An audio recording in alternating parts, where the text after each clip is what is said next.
다 함께 사도신경으로 신앙을 고백하겠습니다. 나는 전능하신 아버지 하나님, 천지의 창조주를 믿습니다. 나는 그의 유일하신 아들, 우리 주 예수 그리스도를 믿습니다. 그는 성령으로 잉태되어 동정녀 마리아에게서 나시고 본디오 빌라도에게 고난을 받아 십자가에 못 박혀 죽으시고 장사된 지 사흘 만에 죽은 자 가운데서 다시 살아나셨으며 하늘에 오르시어 전능하신 아버지 하나님 우편에 앉아 계시다가 거기로부터 살아있는 자와 죽은 자를 심판하러 오십니다. 나는 성령을 믿으며 거룩한 공교회와 성도의 교제와 죄를 용서받는 것과 몸의 부활과 영생을 믿습니다. 아멘.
참 좋으신 하나님 아버지, 하나님 은혜에 감사를 드립니다.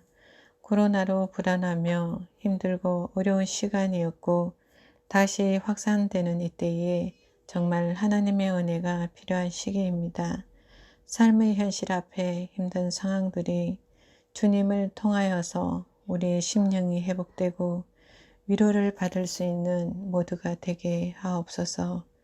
우리에게 소망이 있음은 하나님께서 오늘도 살아계셔서 역사하시고 하나님 선하신 일들을 계속 이어가시는 줄 우리가 믿음으로 바라오니 새해에는 온전히 주님만 찬양하고 영광 돌릴 수 있도록 하여 주옵소서. 목사님 말씀 가운데 능력이 있게 하시고 성령 충만케 하옵소서. 감사드리며 이 모든 말씀 예수님의 이름으로 기도드립니다. 아멘. 오늘 우리에게 주시는 하나님의 말씀은 에스라 1장 1절부터 4절까지의 말씀입니다. 에스라 1장 1절부터 4절까지의 말씀을 제가 봉독하도록 하겠습니다.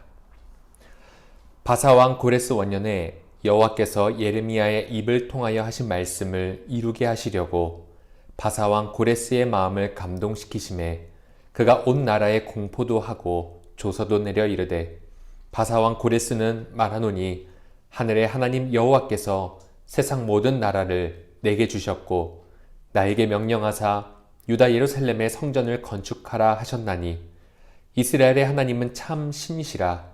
너희 중에 그의 백성된 자는 다 유다 예루살렘으로 올라가서 이스라엘의 하나님 여호와의 성전을 건축하라. 그는 예루살렘에 계신 하나님이시라. 그 남아있는 백성이 어느 곳에 머물러 살든지 그곳 사람들이 마땅히 은과 금과 그 밖의 물건과 짐승으로 도와주고 그 외에도 예루살렘에 세울 하나님의 성전을 위하여 예물을 기쁘게 드릴지니라 하였더라. 아멘. 예전에 우리가 알고 있는 이야기 중에 긍정에 대한 유명한 이야기가 하나 있습니다. 어떤 두 사람이 사막의 길을 걷고 있었습니다.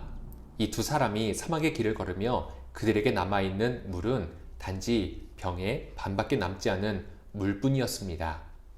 이 물을 본 어떤 한 사람은 이렇게 말합니다. 물이 반밖에 남아있지 않다라고 말입니다. 하지만 다른 사람은 이렇게 말했습니다. 물이 반이나 남아있다라고 말입니다. 우리는 이 이야기를 들으면서 긍정적인 시각이 무엇인지 또 희망의 시각이 무엇인지에 대해서 우리는 교훈적인 이야기를 듣고 생각할 수 있었습니다. 우리 모두는 긍정적인 생각과 마음으로 살아야 합니다.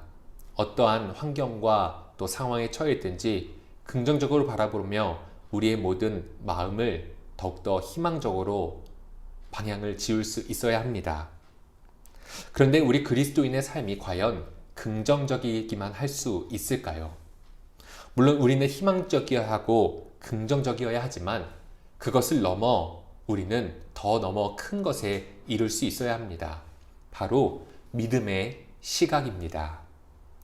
긍정적인 시각을 넘어서 그리스도인은 믿음의 시각을 가져야 합니다. 믿음의 시각이란 단지 일어나는 일들을 단순히 좋게 받아들이는 것이 아닙니다. 믿음의 시각은 하나님께서 지금 내 앞에 나타나는 일들을 어떻게 계획하시고 이루시는지 하나님과 함께 시각을 공유하는 것이 바로 믿음의 시각입니다. 믿음의 사람들은 이 믿음의 시각이 있기에 좌절하지 않습니다. 절망적이지 않습니다.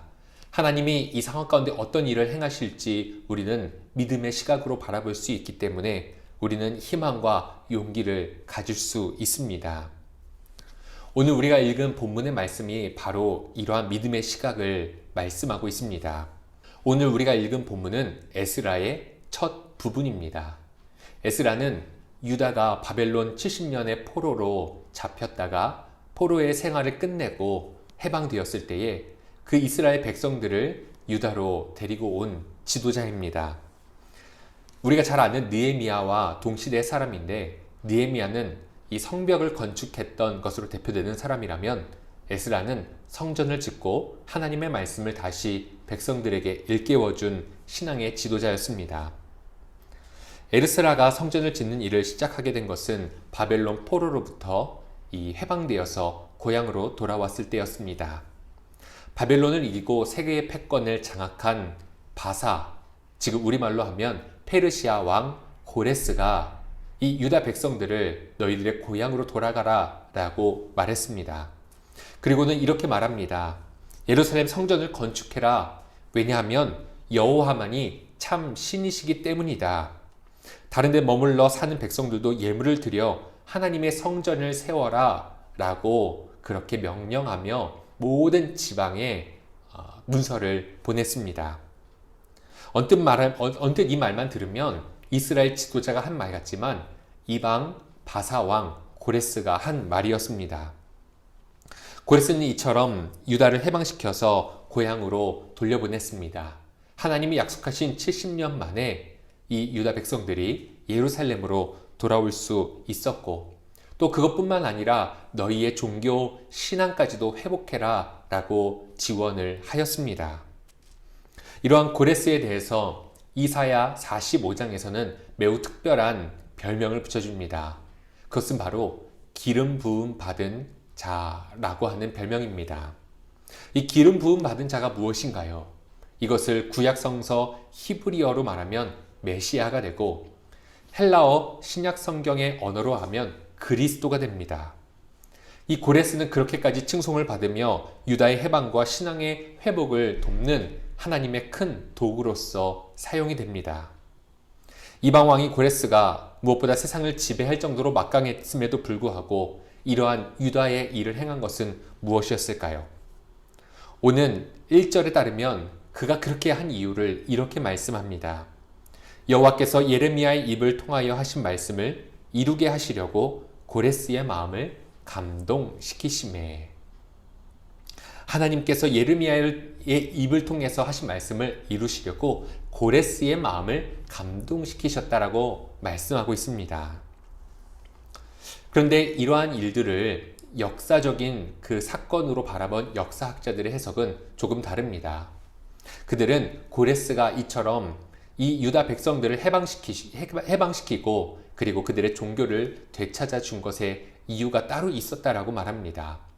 유다뿐만 아니라 많은 포로로 잡혀있던 민족, 나라들을 해방시키고 그들의 신앙까지도 회복하게 하였다라고 역사학자들은 말합니다.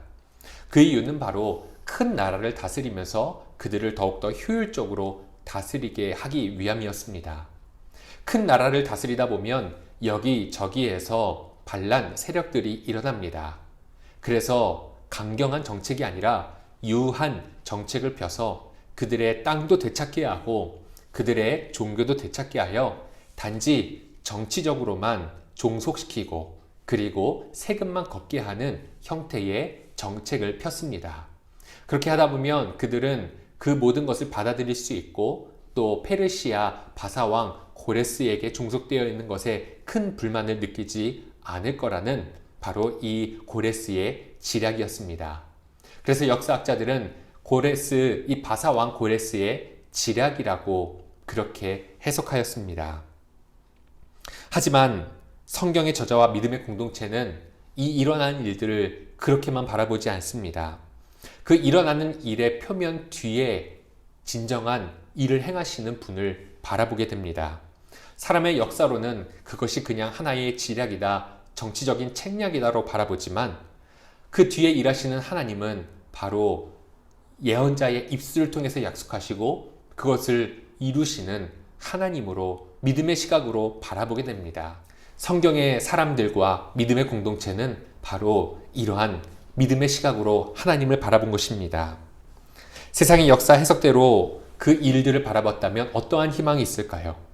하지만 그들은 믿음의 공동체였습니다. 하나님의 손길과 하나님의 일하시는 모든 일들을 그들은 믿음의 시각으로 함께 공유할 수 있었고 그렇게 하나님을 발견할 수 있었던 것입니다.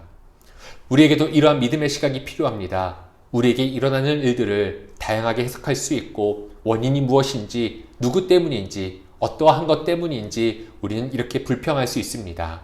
하지만 우리는 믿음의 시각으로 그 뒤 너머에 일하시는 하나님을 바라볼 수 있어야 합니다. 믿음의 시선은 단지 모든 상황을 긍정적으로 받아들이려는 애써 그렇게 마음 먹으려는 그러한 노력이 아니라 하나님의 일하시는 것을 하나님의 약속의 말씀을 통해 바라볼 수 있는 능력, 그것이 바로 믿음의 시각입니다. 복음성가 찬양 중에 이러한 가사가 있습니다. 나의 가는 길 주님 인도하시네. 그는 보이지 않아도 날 위해 일하시네. 우리 눈에 보이는 모든 표면적인 것에 우리가 반응하기보다는 그 뒤에서 일하시는, 그 너머에 일하시는 하나님을 바라볼 수 있길 원합니다. 하나님은 약속하시고 또 그것을 이루시기 위해 오늘도 보이지 않아도 날 위해 일하시는 하나님이십니다. 우리의 모든 상황과 형편, 그것을 넘어 하나님의 완전한 약속을 이루시기 위해 오늘도 신실하신 하나님이십니다. 우리가 그 하나님을 믿으며 믿음으로 이 연말 우리에게 닥친 모든 것을 이겨내길 소망합니다. 더불어서 성탄을 맞이하는 우리 마음에 암흑과 같은 칠흑과 같은 어둠 가운데에서도 하나님은 하나님의 약속을 이루시기 위하여 하나뿐인 아들을 보내시사 세상을 구원하셨던 것처럼 바로 약속을 이루시는 하나님의 그 마음을 우리가 이 성탄절에 함께 가지며 이 모든 어려움들을 우리가 믿음으로써 이겨낼 수 있는 우리 모든 성도님들 되기를 주님의 이름으로 축복합니다. 함께 기도하겠습니다. 하나님, 우리에게는 두 가지 시선이 있습니다. 하나는 이 세상에 일어나는 일들을 원인과 결과로 바라보며 누구 때문에, 무엇 때문에, 그리고 이 일의 끝은 절망과 좌절뿐이다라고 바라보는 시선이 있고, 다른 하나는 우리에게 약속하신 하나님의 말씀대로 이루시는 하나님의 열심이다라고 바라볼 수 있는 시각이 있습니다. 하나님, 우리가 믿음의 시각을 가지길 원합니다. 우리가 이 성경의 모든 믿음의 공동체들이 일어나는 역사적인 일을 단지 사람의 일이 아니라 하나님의 신실하심으로 바라봤던 것처럼 이 성탄절에 하나님의 약속하신 메시아 구세주를 우리에게 보내주셨던 것처럼 우리에게 오늘도 일하실 하나님을 믿음의 시각으로 바라보게 하여 주시옵소서. 이제는 우리 구주 예수 그리스도의 은혜와 하나님의 크신 사랑하심과 성령께서 내주 교통하시고 함께 하시는 귀한 역사가 세상의 시선이 아닌 믿음의 시선으로 이 모든 일어날 일들 뒤에 역사하시는 하나님을 바라보기를 소망하는 우리 모든 성도들 머리 위에 이제로부터 영원까지 함께 하시기를 간절히 축원하옵나이다. 아멘.